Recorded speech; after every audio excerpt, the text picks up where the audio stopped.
for me, I guess I'm really curious for everyone to maybe share some of the things that organizations can do to bring this to life in really meaningful ways.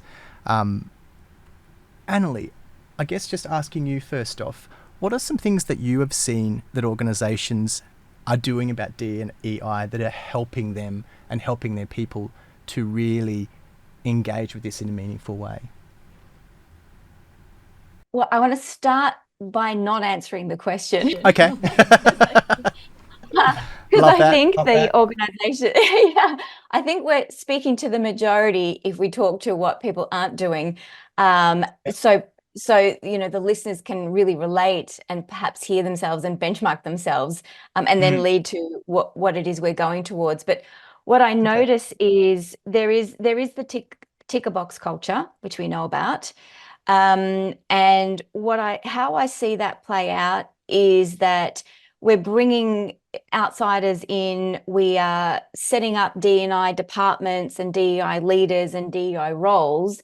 And by virtue of doing that, we're in danger of sending the signal that says DEI is a separate department and it's owned and run and delivered by this person or this group, rather than saying DEI is a leadership capability which needs a cultural change component to bring into what we do day to day, what we all do day to day. So I that's one of the things that Mm, I see tripping up companies yeah. is this,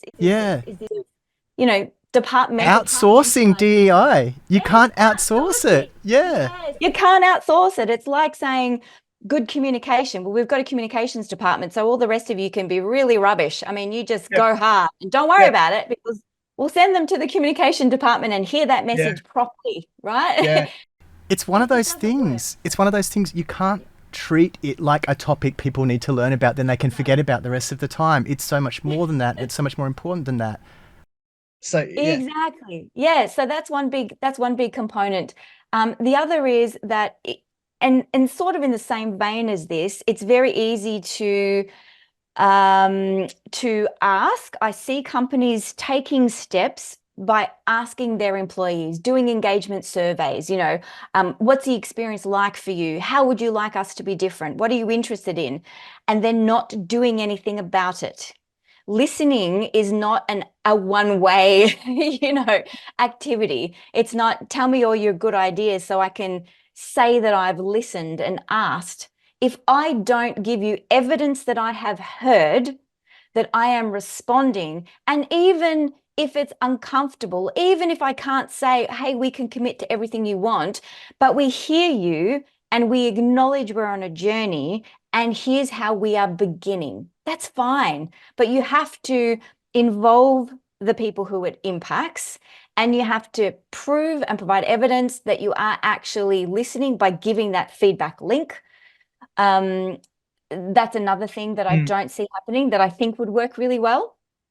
And the final thing is, again, thinking about ways that we can embed this idea of DEI without thinking about DEI. So I'm gonna do a cheeky way into this conversation. Like, here's a Yes. way that organizations can embed equity and equality without talking about DEI, because sometimes we also have a bit of DEI fatigue. Let's face it, listeners, friends, we're having DEI fatigue. I Mm. understand that. So how about we just embed it into what we're doing? So from some of the latest reports that I've been reading, the Josh Bersin reports, Deloitte Human Capital Trends, McKinsey reports, we're talking about thinking about DEI differently, focusing on outcomes and not just actions. And what that means is you can have a policy that your hiring is equitable, you need a certain number of representatives on the hiring panel and on the shortlist and all these good things.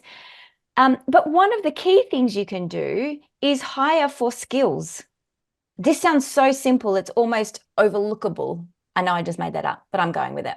So hire for skills, as in this will straight away create equitable opportunities. If people come with the skills or they come with, the experience required, It's not about where you went to uni. It's not about who you know. It's not about where you've worked before. All those things that insidiously make their way into the tap on the shoulder, right? Because we need to hire fast. But if we're looking about skills, and the world of work that we're going into is skill based. We're going to stay 1 to 2 years in roles, and then we're going to need to reskill and change. This is, I mean, you just think about AI, right? And all the roles that are appearing based on this skill set. So if we can link the DEI grander picture to some of these smaller but really instrumental activities that fundamentally change our outcomes around diversity, I think that's going to be a great beginning. Thanks, Annalie.